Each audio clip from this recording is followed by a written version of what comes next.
guys are here. Yeah, that's what I was checking.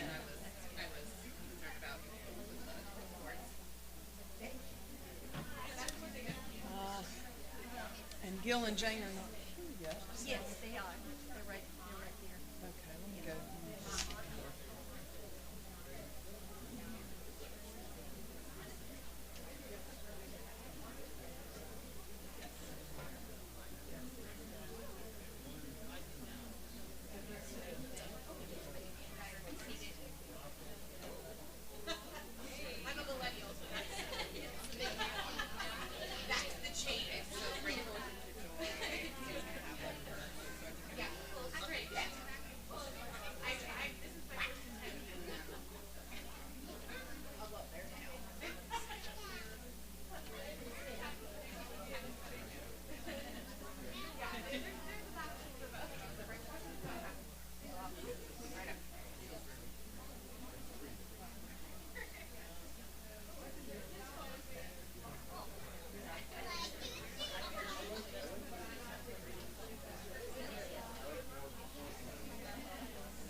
Yeah, I think we're good.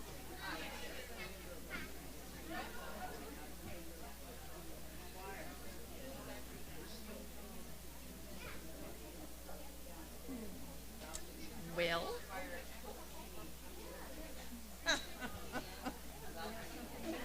we All right, there's one right there.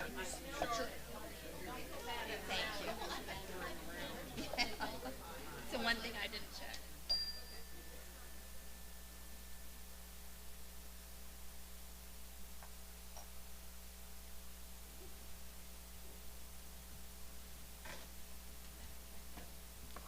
Good morning.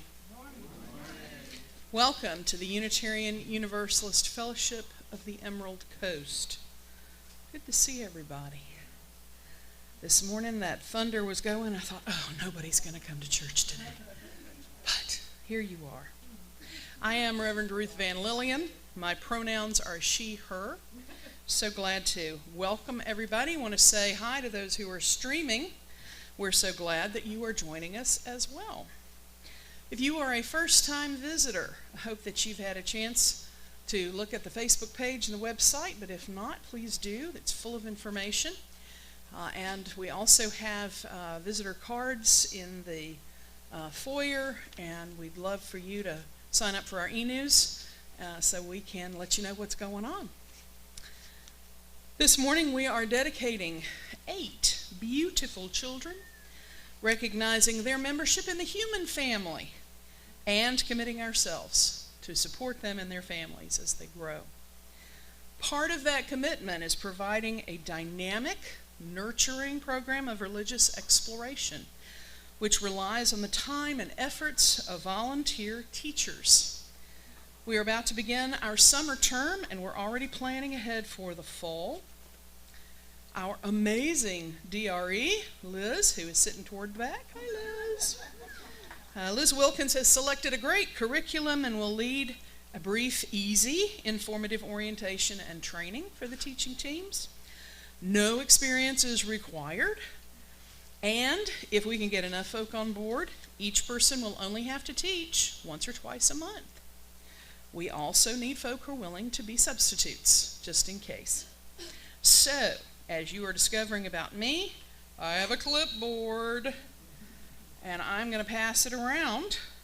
If you're willing to help volunteer, to help with our growing RE program, that would be a tremendous contribution to the fellowship. The more vibrant program we have, the more kids will come and bring their parents, and we will keep growing and thriving as the liberal faith community around the bay. I'm going to start this with the choir, and then if a choir person will pass it, and I want it to go through every row. So, thank you.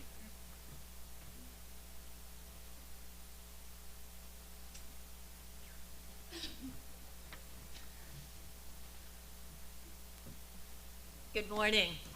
Morning. I'm Shar Farley, and I'm a member of this fellowship and your service leader this morning.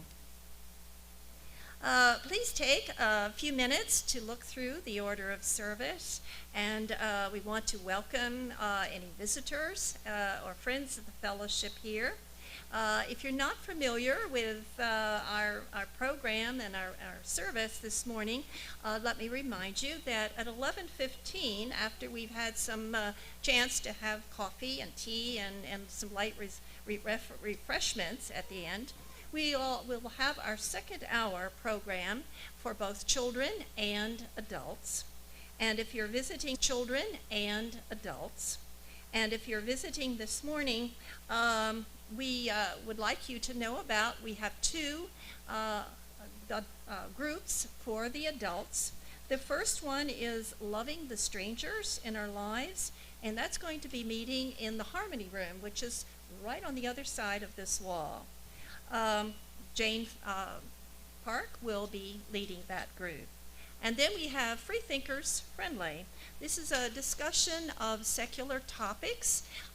Today, the group will be discussing the Humanist Manifesto 1, and that's going to be happening in the library. So we will now have our prelude, and our choir will take us into our service.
And Helena will light our chalice this morning, assisted by her mom, Sophia.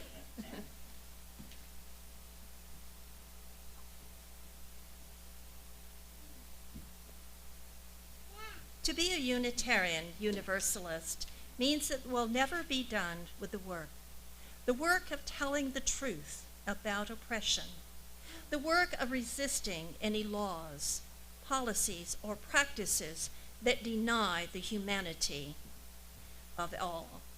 The work of stubbornly seeking out the spark of the divine in each other, no matter what the work of creating heaven on earth requires. To be a Unitarian Universalist also means that we're not alone in the work. We are not alone because of our promise to love one another. We are not alone because we are companions on the journey. We grow ourselves into allies, helping one another to set free, because none of us is truly free until we are all free.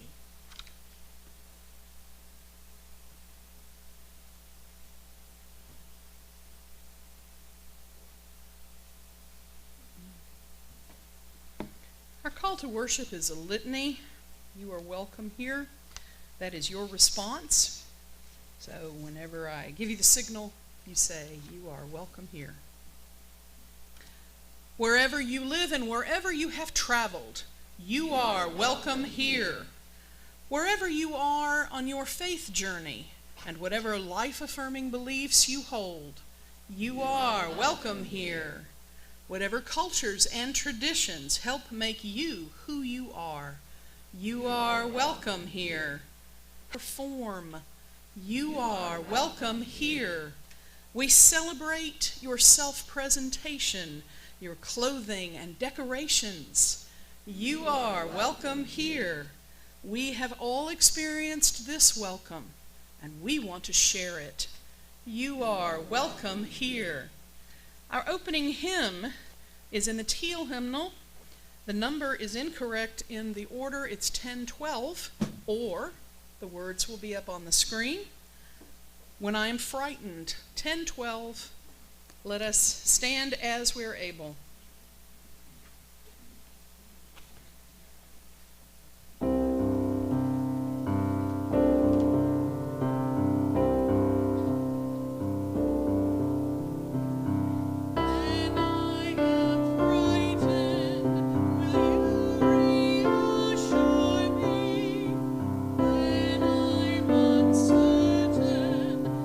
you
I invite our director. In the presence of the congregation, children have been given names, and parents have declared their commitment to raising them. To these parents who are here today, we rejoice with you in the gifts of these children entrusted to your care. We celebrate your commitment to nourish in them a thoughtful mind, a loving heart, and sharing, serving hands. We welcome your children by name and declare that they are individuals, unique and separate persons with dignity and life of their own, members of the human family.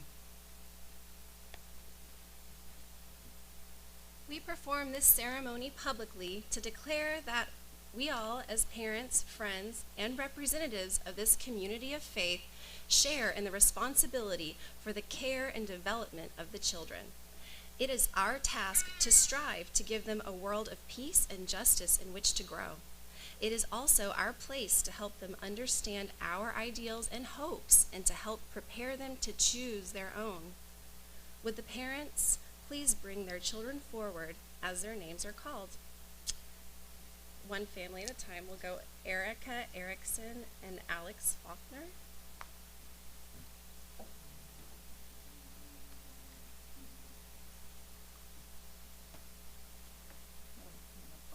Oh, sorry. That's okay.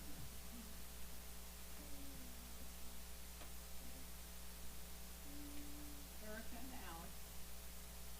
Oh, let's get a microphone.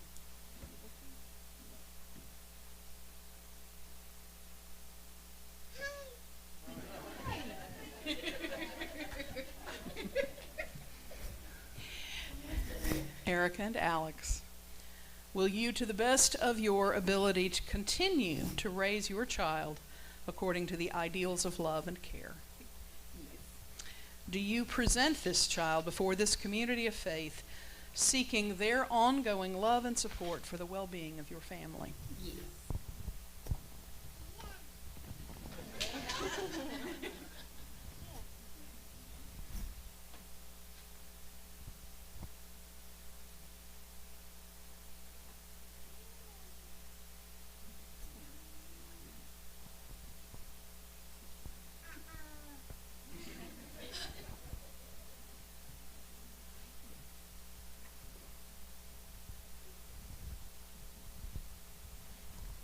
Evelyn Faulkner. You were born into the human family, and today we welcome you among us.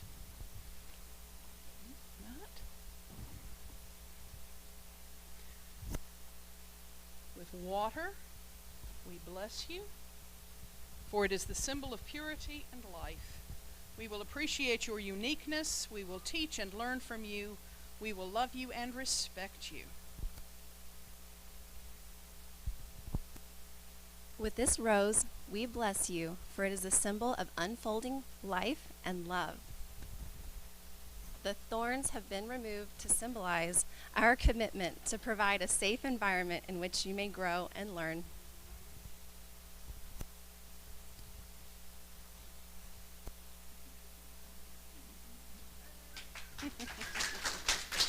The Lopez family.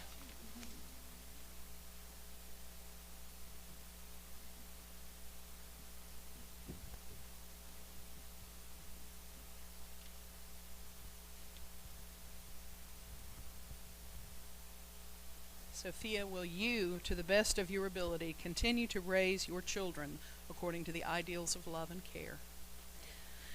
Do you present these children before this community of faith, seeking their ongoing love and support for the well-being of your family?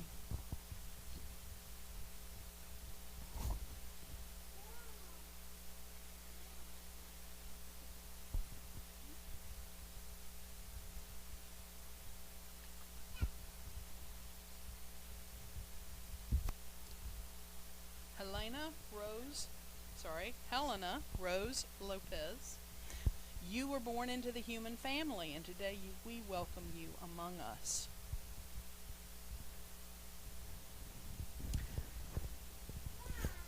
With water, we bless you, for it is the symbol of purity and life. We will appreciate your uniqueness. We will teach you and learn from you. We will love you and respect you. With this rose, we bless you for it's a symbol of unfolding life and love. The thorns have been removed to symbolize our commitment to provide a safe environment so you may grow and learn.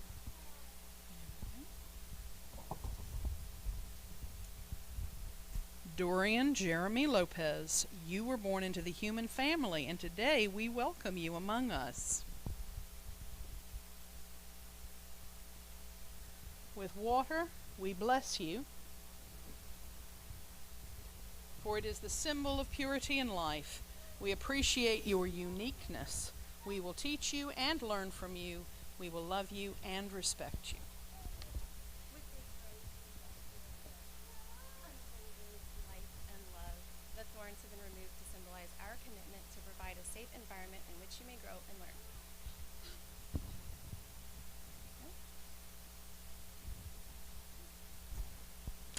Athena Marie Lopez, you were born into the human family, and today we welcome you among us.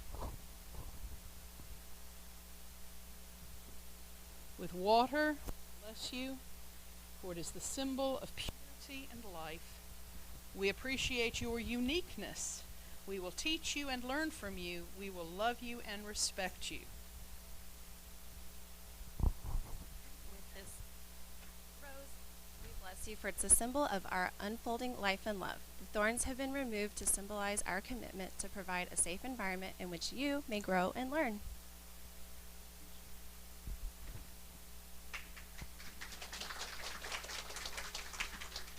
Next, we have Joshua Moore and Rachel Burt.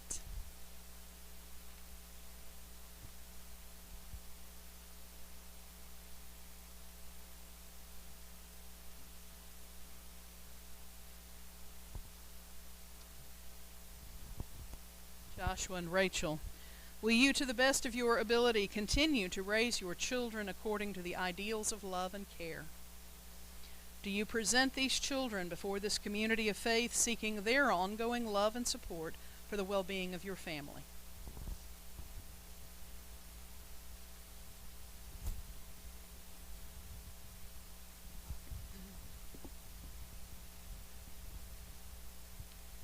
Lorelei Chamomile Metatron, you were born into the human family, and today we welcome you among us.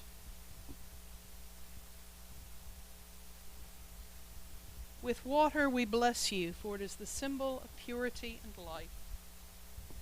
We will appreciate your uniqueness. We will teach you and learn from you. We will love you and respect you.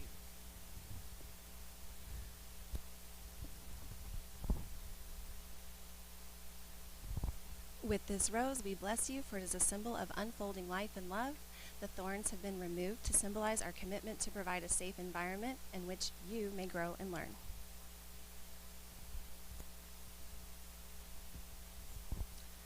Yeshua Khalil Edelwolf Metatron, you were born into the human family, and today we welcome you among us. We bless you with water, for it is the symbol of purity and life. We will appreciate your uniqueness. We will teach you and learn from you.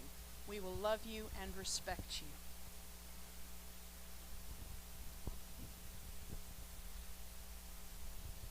With this rose, we bless you, for it is the symbol of unfolding life and love. The thorns have been removed to symbolize our commitment to provide a safe environment in which you may grow and learn.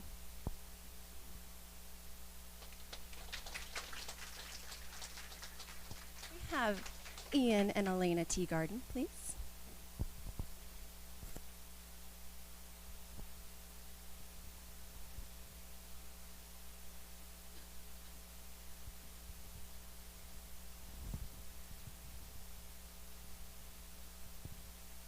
Ian and Elena, will you, to the best of your ability, continue to raise your children according to the ideals of love and care? Do you present these children before this community of faith, seeking their ongoing love and support for the well-being of your family?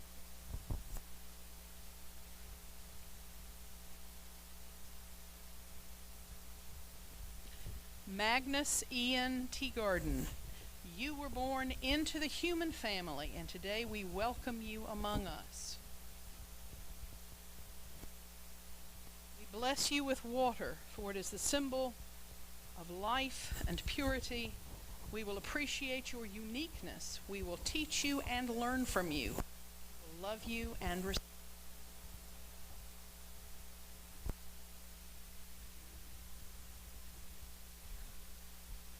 With this rose, we bless you, for it's the symbol of unfolding life and love. The thorns have been removed to symbolize our commitment to provide a safe environment in which you may grow and learn.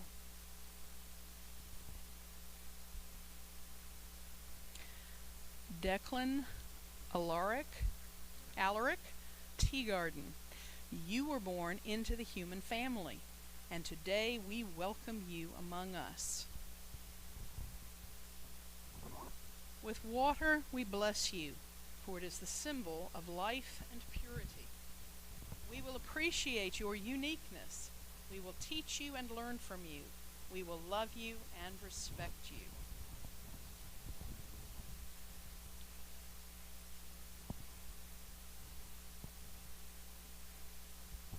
With this rose, we bless you, for it is the symbol of unfolding life and love. The thorns have been removed to symbolize our commitment to provide a safe environment in which you may grow and learn.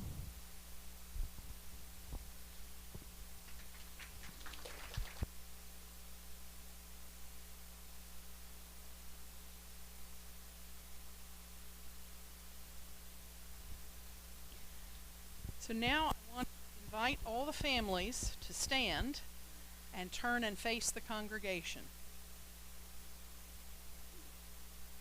Would the congregation join in the response? It's printed in your order, and it's also up here on the screen.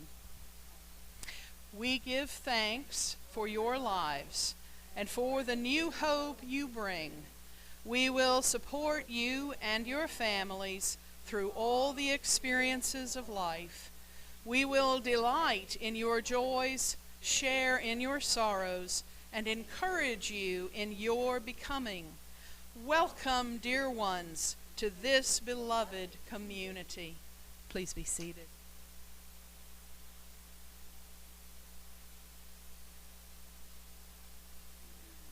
Give us the spirit of the child. Give us the child who lives within, the child who trusts, the child who imagines, the child who sings, the child who receives without reservation, the child who gives without judgment. Give us a child's eyes, that we may receive the beauty and freshness of this day like a sunrise. Give us a child's ears, that we may hear the music of mythical times. Give us a child's heart, that we may be filled with wonder and delight. Give us a child's faith, that we may be cured of our cynicism. Give us the spirit of the child who is not afraid to need, who is not afraid to love. And now we invite the children, all the children, to go with Liz back to their RE classroom.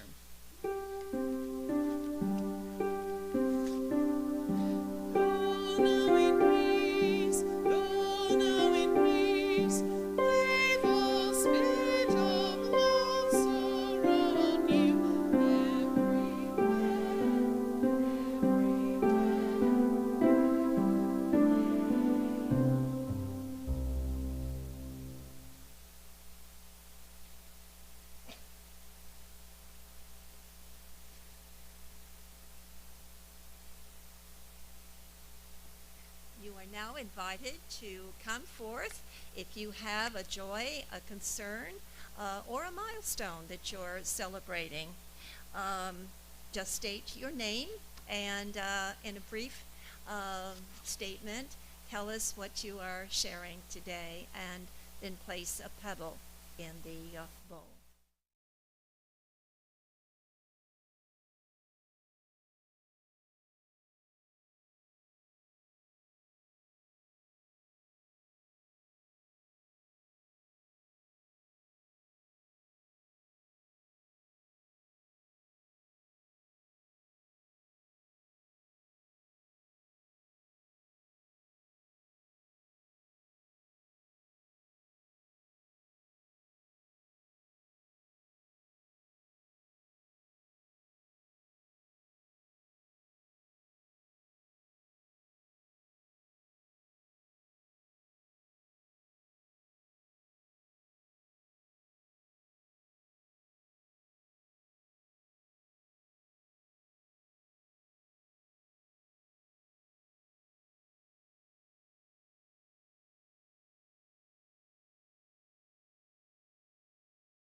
to breathe together and let the breathing itself be our reminder of how connected we are with all living beings. And I'll close us with a few words.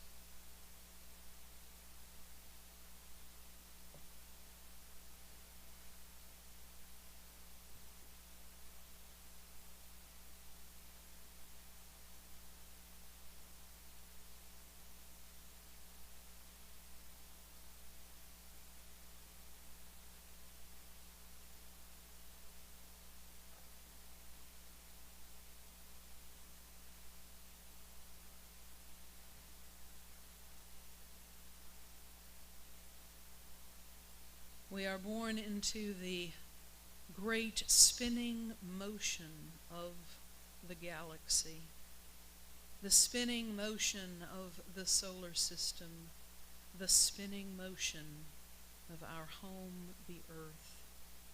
We are always in motion, and our life experience is always moving and moving.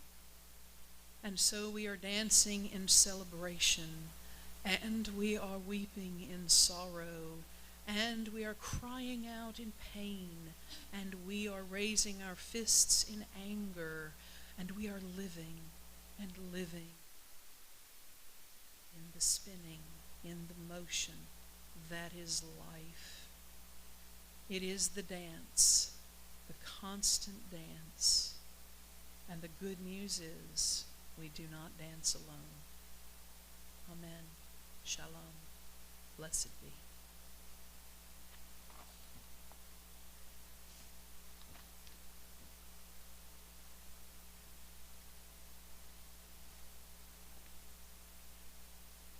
We have a tradition in this fellowship to split the plates donations with a designated charitable organization.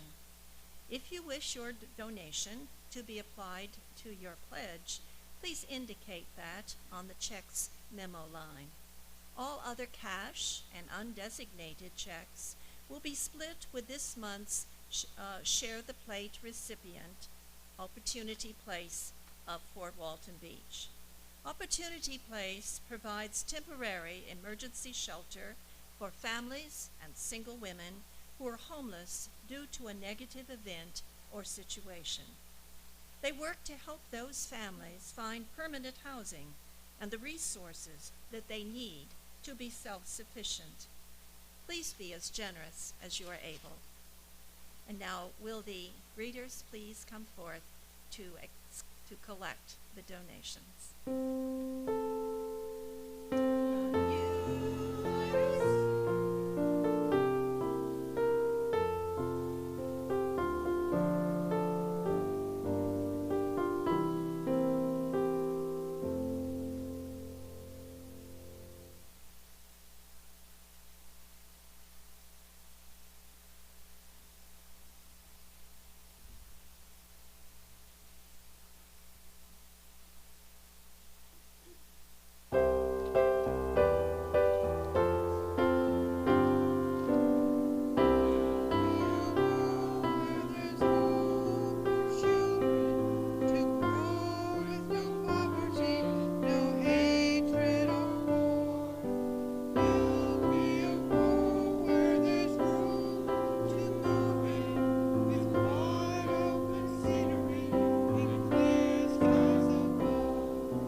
So I have some big news to share.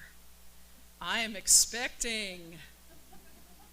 Oh, you should see your faces. You know, it's not too flattering to look so surprised. No, of course at my age that kind of expecting would be an event of biblical proportions. No, I mean I am expecting a lot of you. And I'm expecting a lot of myself. And I think you all have some expectations too. So today is a good day to talk about expectations. My aunt, Virginia Foscue, taught English and linguistics at the University of Alabama for 4 decades. Some years ago, Aunt Virginia took a trip to Greece, and she fell off the Acropolis. As she toddled along on the tour, she wasn't paying attention, and whoops, off the ledge she went, and fortunately, she only broke her wrist. They patched her up there in Athens, and when she arrived home, her doctor spoke very sternly to her. Dr. Foscue, he said, if you ever want to use your right hand again, you will go see the therapist. You will do the exercises every day, and if you do, you may get to keep using your hand. My hard-headed aunt was annoyed and indignant, but the doctor had got her attention, and she followed his directions with surprising diligence. And it hurt. A lot. For what seemed like forever. She'd call my mother and complain bitterly week after week, until one day she surprised herself by opening a jar with her right hand and realized it didn't hurt so much. And she kept doing the exercises, and her right hand felt even better. And then she thought, since that hand felt better than it had felt in some years, she'd try those exercises with her left hand. And soon her left hand was feeling better too. She started doing things with her hands again that she had quit doing before. And it made a significant difference in her life for years afterward. The effort and discomfort of therapy actually made her life better. Now, my dear mother watched all this and shook her head at her little sister and laughed about it. But when she developed arthritis in her back and knees and hips, her doctor tried to get her to try therapy, and she would have none of it. But Mrs. Van, you'll feel so much better. She would shake her head at him and reply, it only hurts when I move. If I sit still, I feel fine. And so she sat still for the last 10 years of her life. She would not endure the discomfort of the exercises to strengthen her body so that she could have a better quality life. Her remaining years were lived with great limitations and narrow boundaries. These family stories came to mind as I reflected on the past 21 months I have spent serving this wonderful fellowship. Remember that I arrived in August of 2021 when the COVID infection rate was high and many people were resisting getting vaccinated. The fellowship building was still closed. Contact among members and staff was minimal. Some of the smaller woodland creatures had taken up residence above our heads. I had never expected to be offering pastoral care to a trapped raccoon that I met outside the back door. Poor thing, she was so scared and not sure what to do when I held out some bread. The Methodist in me was so excited to be offering communion again after so many years, but her reluctance to take it made me think she might be Presbyterian. As your new minister then, I spent much of my time studying this congregation like a detective seeking clues. I read through records and documents. I met with leaders and staff, gathering data and arranging it to help me understand the history and character of the fellowship. While some of the situation was new to me, much of the history and circumstances felt familiar. After all, y'all are the 6th small congregation that I have served. Many of the functions and dynamics of small church are the same across denominations. In addition to my detective work, I have also thought of my role as similar to a consulting physician, with all due respect to Dr. Brown, wherever he wandered off to. As I analyzed the data I gathered from examining the congregation, I began to diagnose problems and search for treatment options and regimens to improve congregational health. I was very impressed with the longtime leaders who worked so hard to keep the fellowship afloat. When I arrived, Ed and Shar Farley were the self-taught production team, making a recording to post every week so y'all could at least watch a Sunday service and think of each other. John Holt was managing church finances with the help of the administrator. Jane Park kept the board members moving through uncharted and stormy seas. Much-loved Fred Boyer had just passed away after serving faithfully for so many years as your building manager and all-purpose volunteer. Someone just bragged to me Friday night about his help with a youth retreat some years ago. She described him sitting up all night in his chair, watching carefully to make sure everyone stayed in their own sleeping bag. When I arrived almost 2 years ago, I could see that pandemic fatigue was setting in. The lack of in-person interaction was taking its toll on this fellowship, and some confided in me that they were worried that UUFEC was in a downward spiral from which there might be no return. Y'all were not the only congregation to have such worries at that time. I heard a note of resignation in some folk, a sad sense of hopelessness and defeat that worried me. I will confess to having had my own doubts at times. When the main air conditioning went out, this menopausal minister was ready to cry. I thought about my mother sitting in her recliner, not moving because it hurt too much. And I wondered if we were collectively slipping into the same posture. Humans adapt to their situations, and adapting to COVID closure was leading us in the wrong direction as a faith community.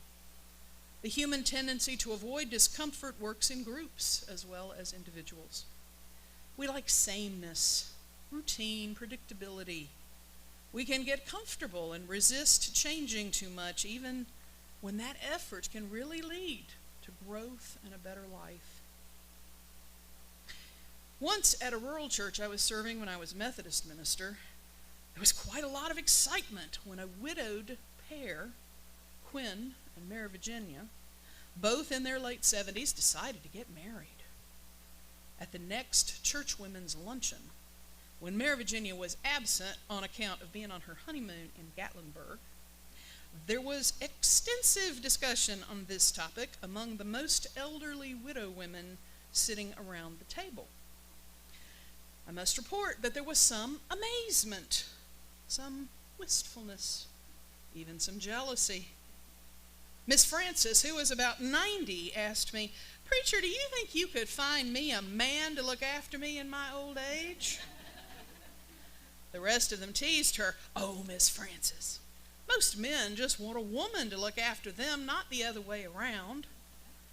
And then Miss Amy Lee sat back from her cherry and Cool Whip congealed salad and said, "Well, I'm near 84 years old, and my Bob died when I was 53. If I'd have known I was going to live this long, I'd have put my flag back out." Siblings and kindred, it's been a year since we put our flags back out to let the world know that we are open for business, the business of being the unit. If you just started attending within the last year, would you raise your hand? Wow, look around. Keep your hands up. Everybody look around. Look at that. Look at that. We're doing something right here. You know, we've got something here that matters, something here that is important for this larger community. We are making a difference.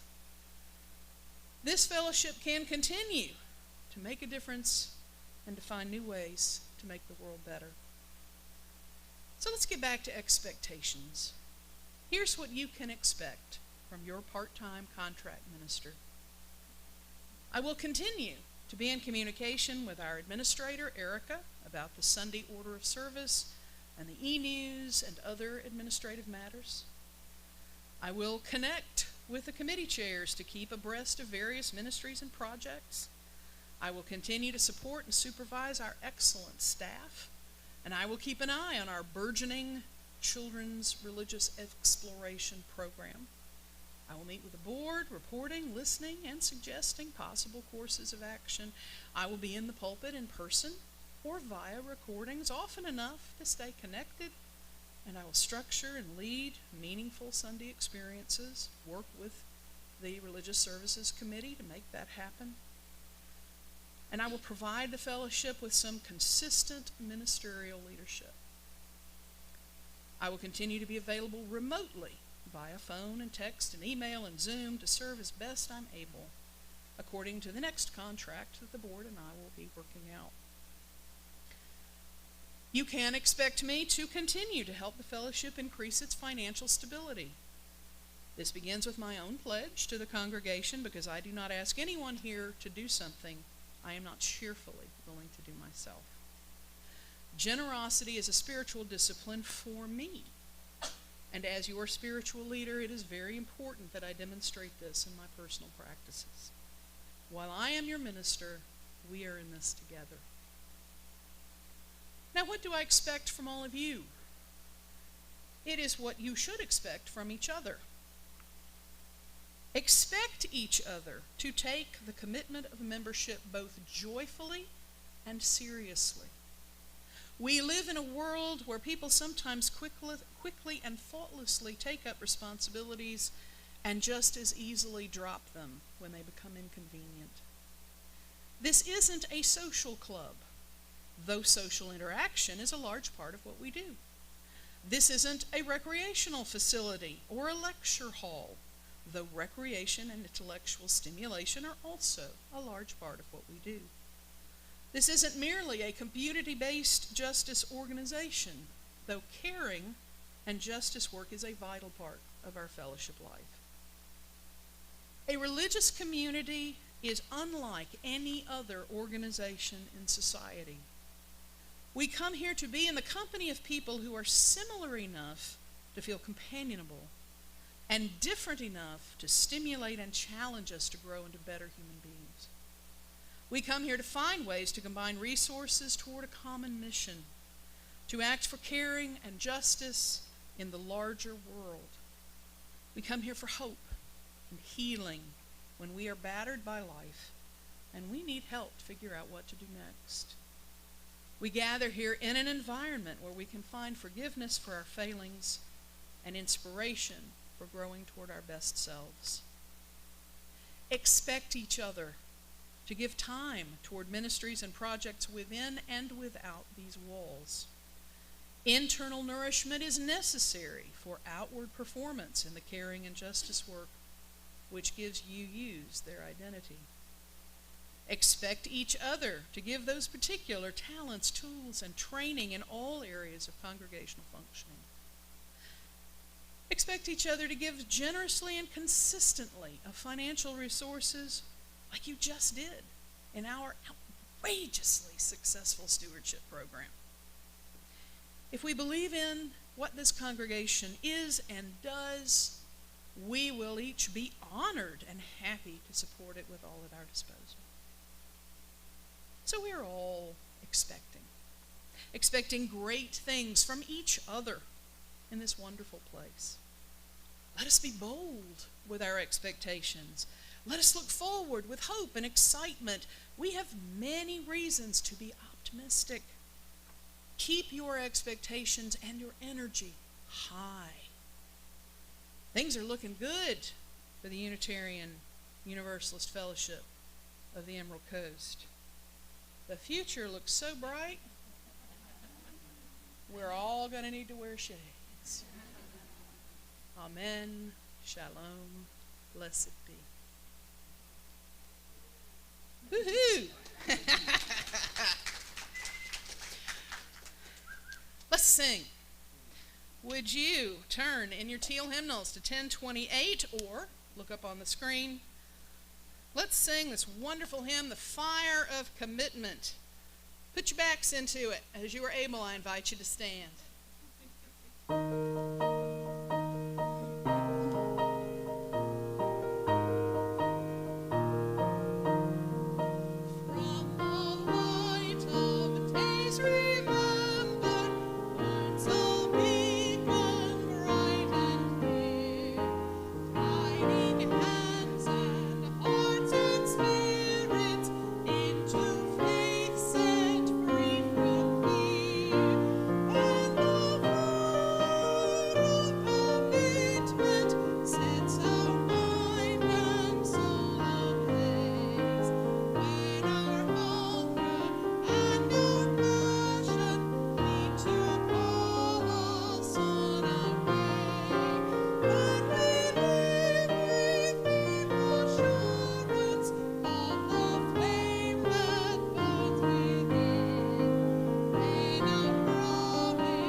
In this community, we give and we receive.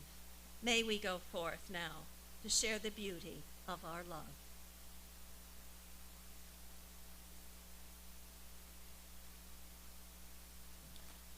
Siblings and kindred, let's expect a lot of each other, and let's work together to fulfill those expectations. There is much to look forward to. Let us go in peace after the postlude.